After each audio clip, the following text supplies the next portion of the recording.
এবারে কিন্তু জোট করতে পারেন, কিন্তু যার যার প্রতীকে নির্বাচন করতে হবে। আর প্রিয় ছোট দলগুলো কিন্তু সাংঘাতিকভাবে লুজার হবে।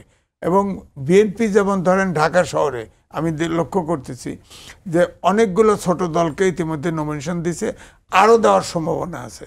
হ্যাঁ, এবং আমি কিন্তু ধরেন আওয়ামী লীগ কিন্তু এই নাচনেওয়ালা, গানওয়ালা, শিল্পী, সাহিত্যিক, ব্যবসায়ী দিয়ে প্রায় 65%, 66% সব এরকম পলিটিশিয়ানের বাইরে পার্লামেন্টে ঢুকাই দিয়েছিল। আপনার 10%-এর বেশি লোক মাঠে নামে নাই। আবার আইন শৃঙ্খলা বাহিনী দিয়েও এত লোক হত্যা করেও কিন্তু এই আন্দোলন দমাইতে পারে নাই, কিন্তু কেউ মাঠে নামেনি।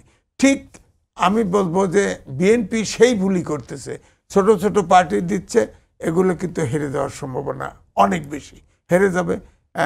কারণ প্রতীক তার প্রতীকে ডাব মাটা প্রতীক, ধানের শীষ মানুষ চেনে, নৌকা মানুষ চেনে, নৌকা নাই। অনেক মানে পরিচিত মুখ তো তারা, অনেকেই যারা যদি বিএনপির সঙ্গে যাবে, এই দেশের 80% লোক গ্রামে বাস করে, এটা হিসেবে নিতে হবে। অক্ষর জ্ঞান নাই 30% লোক, ওরা প্রতীক দেখে সিল মারে।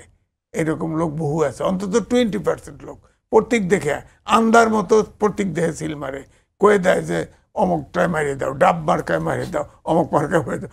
এখন ধরেন আমার পাবনা এক এলাকায় এখন এই ছোট পার্টির লোক পক্ষে তো ক্যাম্পিং করার লোকই নাই। আপনার এটাতে চিনাবে প্রতীকটা, চিনানের লোকই তো নাই, কেমনে পাস করবে?